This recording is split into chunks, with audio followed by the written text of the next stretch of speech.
Bienvenue en direct sur l'antenne de Public Sénat. Voici les titres de l'actualité de ce vendredi 9 septembre 2011.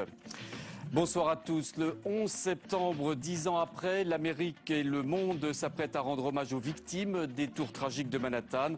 Al-Qaïda menacerait toujours les États-Unis, indique ce soir Hillary Clinton. Jamais un attentat n'a eu de si profondes répercussions dans la vie des démocraties. Ce sera le débat de notre 19h. Ultime réaction des forces fidèles à Mouammar Kadhafi. En Libye, les combats font rage dans la région de Sirte, à l'est de Tripoli. L'ancien dictateur affirme qu'il se trouve toujours en territoire libyen. Et puis nouveau plongeon des bourses européennes. Les valeurs bancaires sont au plus bas. La question de la sortie de la Grèce de la zone euro n'est plus une question taboue. Avis de tempête donc pour les membres du G7 réunis en ce moment même à Marseille. L'Amérique donc et le monde entier se souvient, 10 ans après la tragédie du 11 septembre 2001, les États-Unis s'apprêtent à commémorer un événement qui n'en finit pas de hanter les mémoires collectives. Nombre de cérémonies ont lieu sur le site des attentats, le Ground Zero, là où les tours jumelles se sont effondrées il y a 10 ans. Demain, un mémorial national sera inauguré sur le périmètre du World Trade Center. Sur place, les menaces terroristes sont jugées aujourd'hui crédibles par les autorités. Ce matin à Paris, Nicolas Sarkozy était l'invité de l'ambassadeur des États-Unis en France, Charles Rifkin. Le chef de l'État a rendu hommage aux victimes du 11 septembre, tout en insistant sur les révolutions arabes en cours. Révolution inimaginable il y a 10 ans. Nicolas Sarkozy. Chaque jour, depuis ce 11 septembre, davantage de peuples partout dans le monde se réclament de nos valeurs. En Tunisie,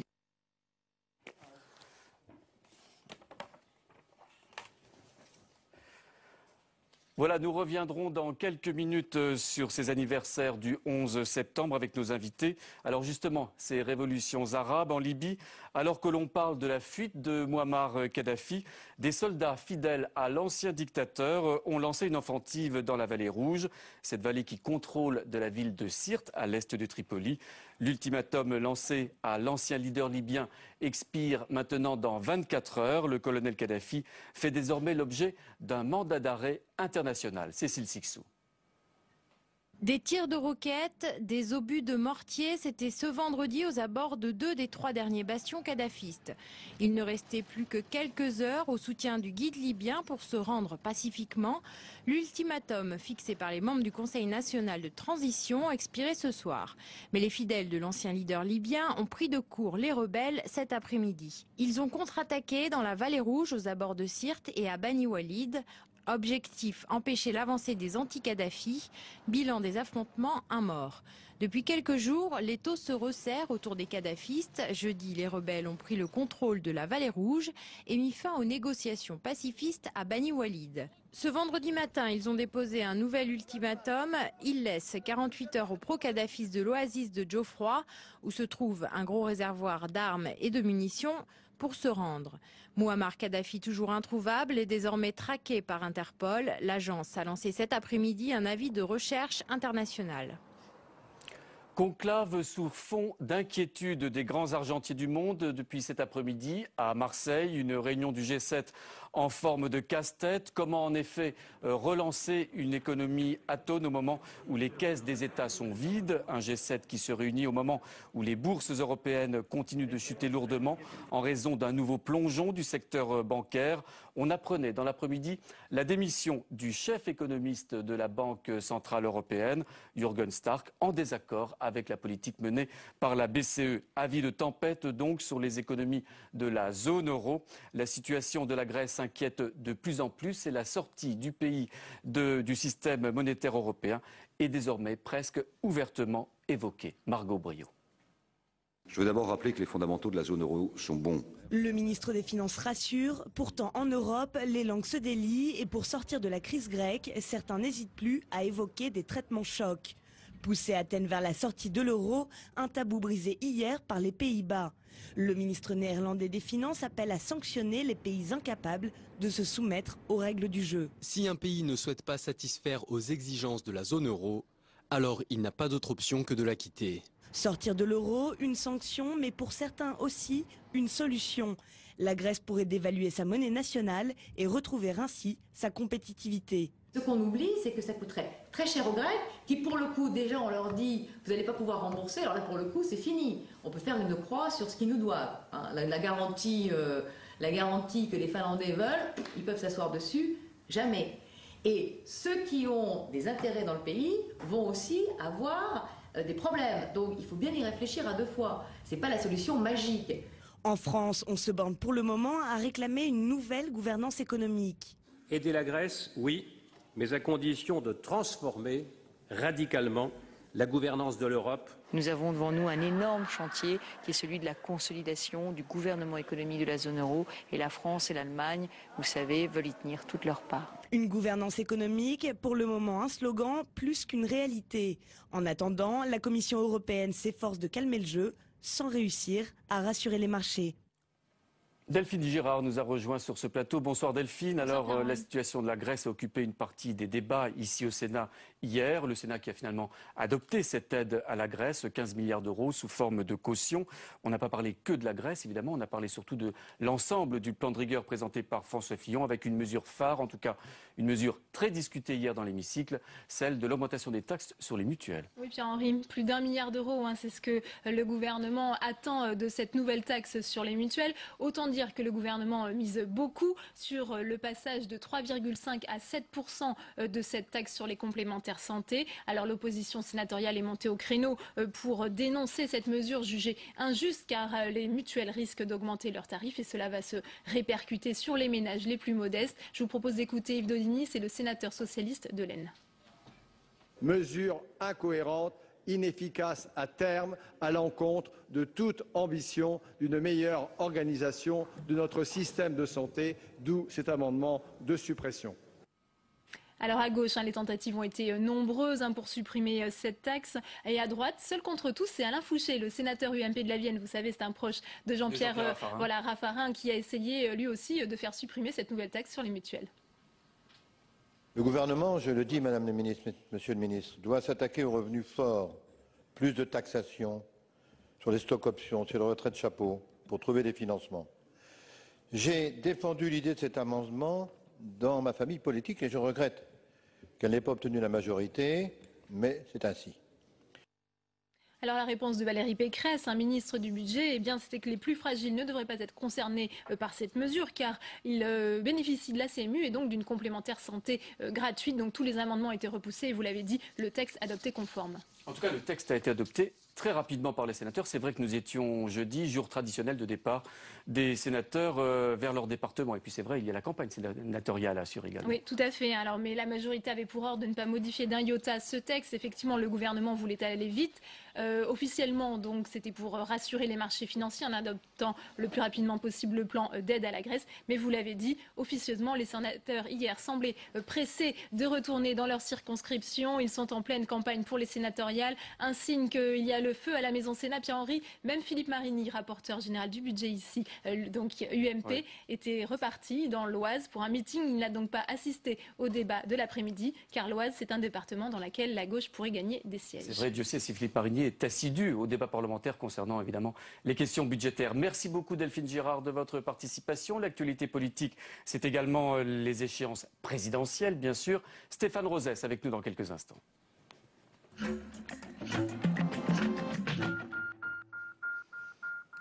Bonsoir Stéphane Rosès, président de CAP, professeur à Sciences Po, professeur à HEC. Alors, ils sont trois, deux sénateurs socialistes, Jean-Noël Guérini et Robert Navarro, à être, c'est moins qu'on puisse dire, en délicatesse avec la justice. Une autre personnalité socialiste, le maire de la commune de banlieue parisienne, Laïlé Rose, tête de liste dans son département pour les sénatoriales à venir, a été également mise en examen. Alors voilà qui plombe non seulement la campagne sénatoriale dans le camp socialiste, mais également la campagne pour les primaires socialistes.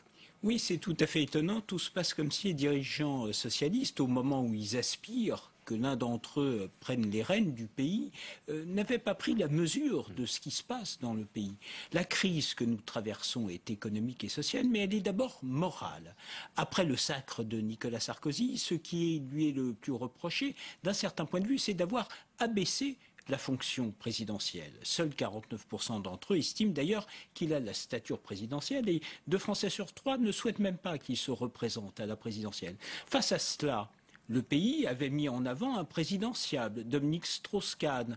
Le retour tout à fait incroyable et la communication de Dominique Strauss-Kahn, une forme de naturel, de désinvolture, montre qu'il n'y a pas eu de mesure que les Français ont senti comme un affront qu'il ne mette pas ce que les Français attendaient de lui au premier rang avant son confort personnel tel que relaté autour de l'affaire du Sofitel.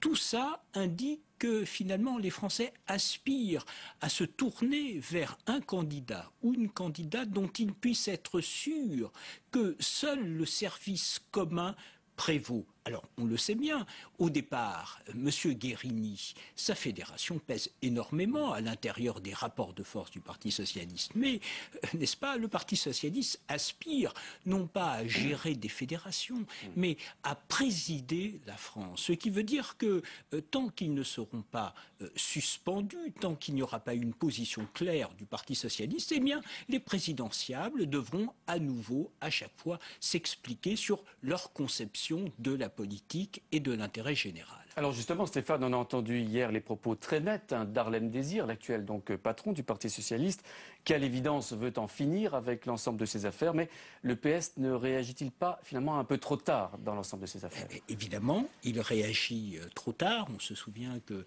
Arnaud Montebourg avait clairement dit les choses. Ensuite, un rapport avait semblé dire qu'il n'y avait rien à dire de particulier. Évidemment, ils sont présumés innocents, mais le minimum, une suspension, ça veut bien dire une suspension. Ça veut dire qu'on attend ce que dit la justice française avant de savoir s'il mérite d'être membre d'une formation de gouvernement. C'est véritablement le minimum que peut faire le Parti socialiste. Sinon, son candidat ou sa candidate portera comme un sparadrap tout au long de la campagne le grief de ne pas avoir été, au moment où il devait l'être, suffisamment clair. Car évidemment, c'est très bien de donner des leçons aux autres. Mais, n'est-ce pas, en démocratie, comme tout est transparent, on juge les hommes politiques sur leur conduite et non pas sur leurs déclarations. Merci de vos analyses, Stéphane Rosès. À la semaine prochaine.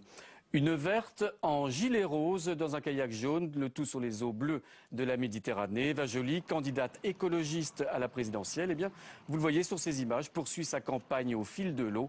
Dans les Calanques de Marseille, l'ancienne magistrate a proposé un moratoire pour mieux préserver ce site, un site qui devrait être classé parc national l'année prochaine, en 2012. Retour sur le 11 septembre 2011, c'était donc il y a 10 ans. Retour sur cette tragédie qui a bouleversé le monde. On retrouve nos invités dans quelques instants.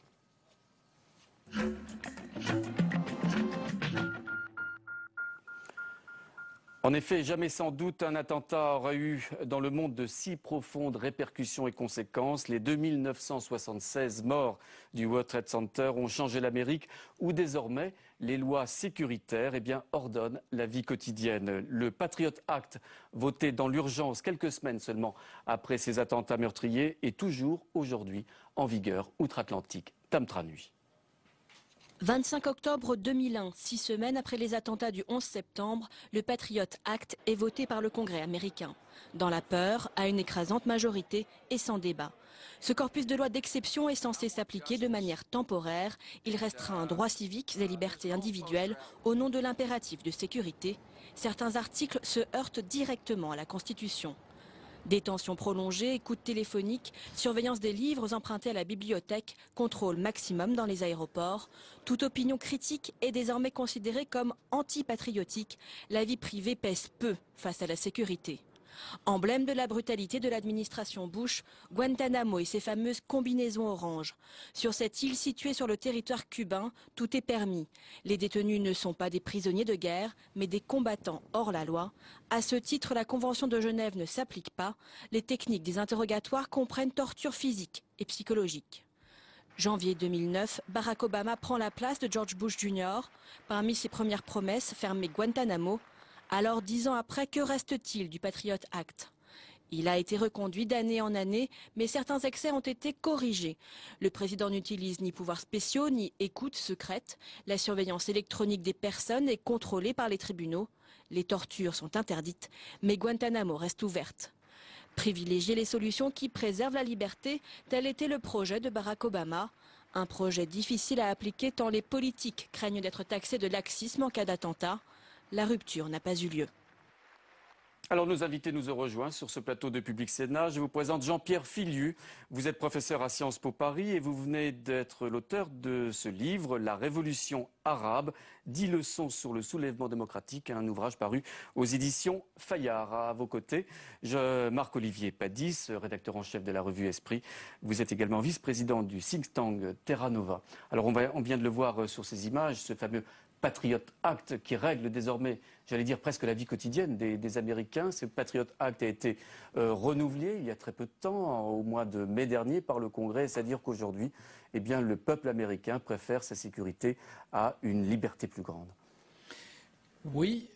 10 ans après, bien sûr, le 11 septembre. 10 ans après, mais il préfère effectivement sa sécurité. Le Patriot Act opère une distinction, la démarche américaine opère une distinction vraiment très nette entre les citoyens américains et les extraterritoriaux. Et ça explique en partie peut-être une grande part de l'indifférence qui est considérable de la population américaine à ce sujet-là. C'est-à-dire que les Américains voient le terrorisme à cause du 11 septembre, parce que c'est finalement l'événement qui les a complètement plongés dans le sujet, comme un phénomène extérieur, qui leur arrive de l'extérieur. Et tous les combattants extra-légaux, ceux auxquels ils n'ont pas voulu accorder les bénéfices de la Convention de Genève, ne bénéficient pas non plus des protections qui sont accordées à un citoyen américain, la possibilité de ne pas être interné sans motif, la possibilité d'être présenté devant un juge dans un délai raisonnable, etc. Donc il y a cette dichotomie entre citoyenneté américaine et puis les non-américains. Et donc finalement, le peuple américain s'accommode de ces lois d'exception antiterroristes. Oui, alors ça c'est un peu la catastrophe dans la catastrophe. C'est-à-dire le fait qu'il y a une banalisation de l'état d'exception dans la vie américaine. Alors, mais je ne sais pas si on peut dire que ça touche vraiment les Américains dans leur vie quotidienne, autant que, évidemment, les cas les plus choquants étant ceux de Guantanamo et finalement des détenus qui, aujourd'hui, finalement ne seront pas jugés à Guantanamo,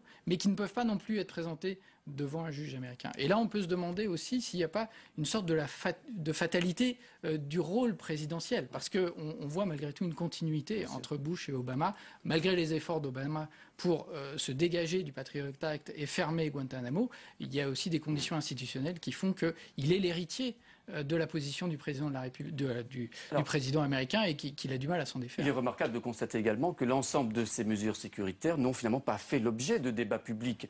Évidemment, les lois ont été votées dans l'urgence quelques semaines après le 11 septembre, mais après, le dossier n'a pas été réouvert publiquement. Non, c'est resté une affaire de spécialistes. Il y a eu des recours devant la justice américaine, donc il y a eu une procédure extrêmement lourde et lente et compliquée qui a fini par déboucher, juste avant d'ailleurs la défaite de Bush, à la Cour suprême, mais qui n'a pas tout réglé. Et il y a cette indifférence de la population américaine qui est effectivement assez dommageable, mais c'est une indifférence qui s'explique aussi par le fait qu'il y avait un débat souterrain derrière la dimension judiciaire que Bush a mise en avant. Il y avait aussi un enjeu de rapport de force entre l'exécutif et le Congrès. Parce que, et notamment le vice-président Dick Cheney a beaucoup fait pour essayer d'amplifier encore le poids de l'exécutif au sein des équilibres institutionnels américains. Et il y est d'ailleurs en grande partie parvenu en empêchant le débat public sur ces sujets. Alors il est également remarquable de constater que les efforts sécuritaires entrepris par les Américains, eh bien, ont déteint dans les autres démocraties occidentales, en particulier plus singulièrement la France, où par exemple le plan Vigipirate est toujours en action aujourd'hui même.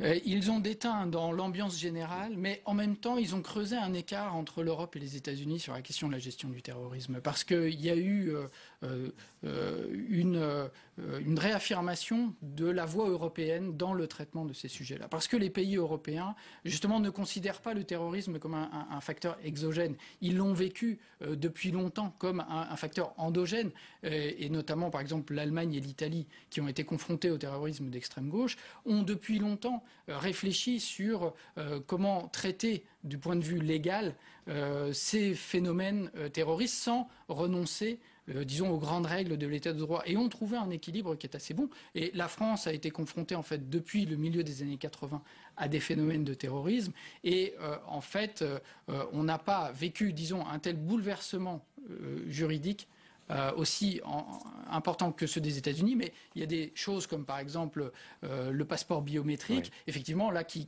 viennent d'éteindre sur nous, ne serait-ce que parce que on est un peu dépendant des États-Unis pour cela. Alors, je me tourne maintenant vers Jean-Pierre Filiu. Merci d'être avec nous. 10 ans après le 11 septembre, eh bien, ce sont finalement les révolutions arabes, dont vous êtes l'un des spécialistes, qui semblent aujourd'hui peut-être le mieux affaiblir ces réseaux terroristes, en tout cas cet esprit terroriste qui était sur le terrain il y a 10 ans à peine.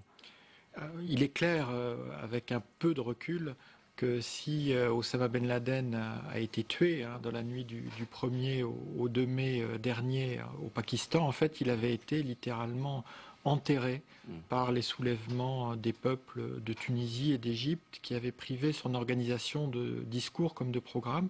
D'ailleurs, il est resté muet jusqu'au bout à ce sujet. Il n'a pas pu prononcer un mot qui vaille, même après la chute de Ben Ali, même après la chute de Moubarak, parce que c'était tout simplement le contraire de tout ce qu'il avait invoqué pendant 20 ans. Est-ce que vous considérez que le dynamisme, j'allais dire l'ardeur de la jeunesse arabe qui se soulève un peu partout est aujourd'hui supérieur, plus efficace que les drones américains et les forces américaines, par exemple en Afghanistan ? Ce ne sont évidemment pas ni les mêmes cibles ni les mêmes objectifs. Il faut savoir que pour les Américains et donc les drones qui continuent d'agir en Afghanistan mais aussi au Yémen, on en parle beaucoup moins, il y a des implantations physiques qu'il s'agit de détruire. Al-Qaïda en arabe c'est la base, c'est aussi quelque chose de physique, c'est pas juste un fantasme virtuel. La jeunesse arabe, elle, qui est en effervescence partout, parfois en révolution, mais de toute façon en contestation, eh bien elle considère, pour reprendre le mot d'un jeune Tunisien le 2 mai dernier, Ben Ali, Ben Laden, c'est du passé. Alors la base d'Al-Qaïda, où se trouve-t-elle aujourd'hui, si elle existe encore ? Il y a encore une base qui est très amoindrie, très affaiblie au Pakistan. Et on oublie dans le fracas de l'actualité à quel point ce terrorisme au Pakistan est meurtrier, sanglant, et on oublie encore plus qu'il s'exerce contre la première république islamique de l'histoire, qui montre bien à quel point Al-Qaïda est en guerre contre le cœur de l'islam et que le 11 septembre visait à provoquer l'intervention américaine en Afghanistan et non pas du tout à s'inscrire dans je ne sais quel combat de libération. Donc cette base est très affaiblie. Il faut voir que le successeur de Ben Laden, Ayman Zawahiri, n'a pas recueilli l'allégeance des branches en Irak, au Maghreb islamique. Il n'a recueilli à ce jour l'allégeance que des djihadistes du Yémen. C'est déjà beaucoup, mais c'est déjà aussi beaucoup moins que Ben Laden. Je le disais tout à l'heure, Hillary Clinton disait que la menace terroriste était aujourd'hui, aux États-Unis en tout cas, une menace crédible et réelle. Elle dit vrai en disant ça ? Elle a évidemment des éléments dont je ne dispose pas, mais effectivement, les Américains ont beaucoup de mal à appréhender une menace qui peut être intérieure. Ils la vivent toujours comme une projection venant de l'extérieur. Donc du coup, ils sont tout à fait désarçonnés quand la terreur prend la forme de leurs voisins. On se rappelle d'Oklahoma City en 95. Merci messieurs d'avoir été avec nous ce soir. Je rappelle votre ouvrage, Jean-Pierre Filiu, La Révolution arabe, 10 leçons sur le soulèvement démocratique. Et puis cette bande dessinée que j'ai dans les mains, que je vous présente à l'écran.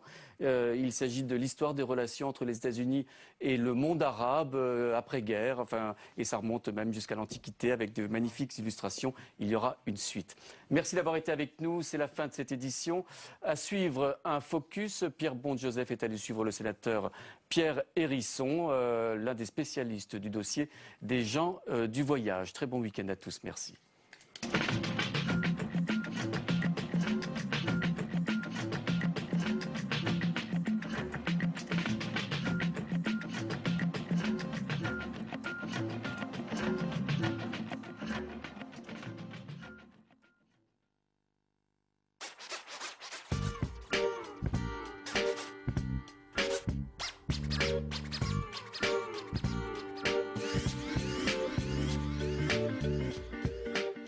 10 ans après l'adoption d'une loi faisant obligation aux communes de plus de 5000 habitants de créer des aires d'accueil pour les gens du voyage, le ministère de l'Intérieur a chargé Pierre Hérisson, sénateur de la Haute-Savoie, de faire des propositions pour améliorer une loi pas toujours appliquée.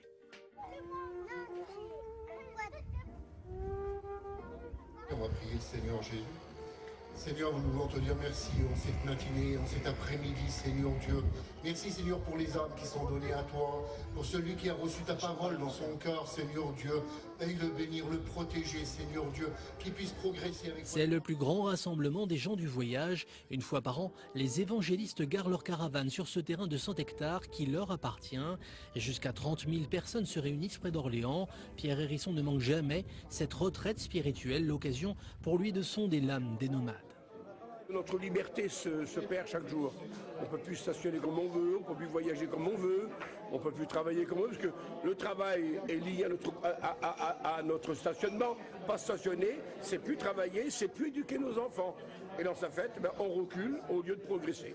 Le vivre ensemble est difficile à accepter pour les populations sédentaires. Quand on dit les hommes politiques tous pourris, vous êtes d'accord avec moi que c'est pas vrai? Mais ça veut dire que quand on dit il y a un vol quelque part, c'est forcément les gens du voyage, eh bien c'est pas vrai. Voilà. Pierre Hérisson le sait, sa mission c'est écouter et convaincre. Écouter les doléances des gens du voyage, 400 000 citoyens français, souvent assimilés aux Roms venus des pays de l'Est, et les convaincre de respecter les règles d'une administration tatillonne, avant tout rédigée pour les sédentaires. On fait comment pour gagner notre vie sur le voyage? Vous êtes officiellement commerçant itinérant ou vous ne l'êtes pas? En échange de quoi le sénateur de la Haute-Savoie s'engage à plaider leur cause auprès des pouvoirs publics. Des pouvoirs publics qui ne respectent pas toujours leurs obligations en matière d'accueil. Il n'y a toujours pas de terrain des gens du voyage. Simplement, dans la région PACA, qu'est-ce qu'il y a de prévu? Nous travaillons actuellement au transfert de la compétence, non pas facultative, mais obligatoire en direction des communautés de communes et des communautés d'agglomération, ce qui impliquera, bien entendu, de fixer quelque part une capacité d'accueil par rapport à chacune des communautés de communes et en fonction de l'importance de la population sédentaire. Ça n'a pas pu être fait en 2000. Il y a un point qui figure. En 2000, lorsqu'il a fait adopter l'obligation pour les communes de plus de 5000 habitants d'aménager des aires d'accueil pour les gens du voyage, le socialiste Louis Besson savait qu'il affronterait préjugés et réticences.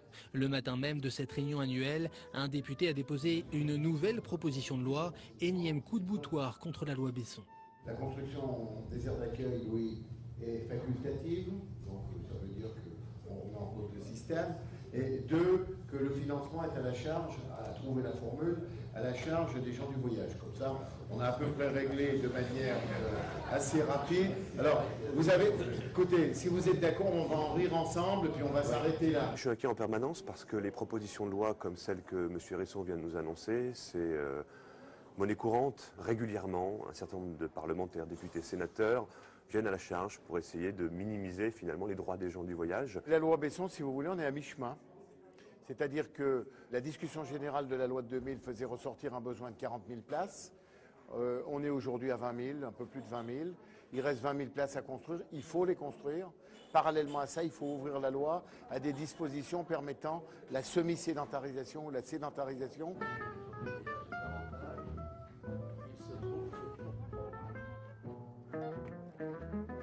Avec 3 aires de stationnement, 110 emplacements, la ville de Troyes respecte scrupuleusement ses obligations légales. Mais même ici, le problème est loin d'être réglé. Charles, tu vas partir mal d'ici, je te le dis. Tu vas aller en prison. Attention à toi. Vous calculez le nombre de personnes qui, pour 2 douches, c'est pas remplacement, ça fait 2-3 parkings, 2-3 familles pour une douche, pour une chiotte. Donc il y a un moment, ça coince. C'est un moment, les gens, il y en a ras-le-bol. Poussés à la sédentarisation, ces nomades se retrouvent sur des aires mal dimensionnées et trop peu de services. Ça a été une première étape de réaliser des aires d'accueil. Peut-être que maintenant, aujourd'hui, il faut qu'on réfléchisse sur une deuxième étage, sur un habitat différent. Alors, ça peut être de l'habitat adapté pour certains, en faisant des petites maisons, avec l'emplacement pour la caravane à côté, pour qu'ils puissent continuer à vivre selon leur tradition. Salut. Timide. Leur avenir, c'est à Paris qu'ils se préparent. Le sénateur réunit 4 fois par an toutes les composantes de la communauté du voyage face aux représentants des ministères dans une commission qu'il préside. Au menu ce jour-là, conditions de vie et citoyenneté. Eh bien ça, c'est le fameux carnet de circulation. C'est un carnet qui est uniquement réservé aux gens du voyage, qui sont nomades en France. Tous les 3 mois, doivent aller faire un visa. Et on est les seuls citoyens français qui est obligés de subir ça. Oui. Carnet de circulation à titre personnel, moi je suis favorable à ce qu'on le supprime, mais on doit avant trouver la solution qui permet d'avoir la carte d'accès aux aires d'accueil. Supprimer le carnet de voyage, faciliter l'accès au droit de vote, aider à l'aménagement des aires d'accueil, organiser les grands passages, plusieurs mois seront encore nécessaires à Pierre Hérisson avant la présentation d'une nouvelle loi.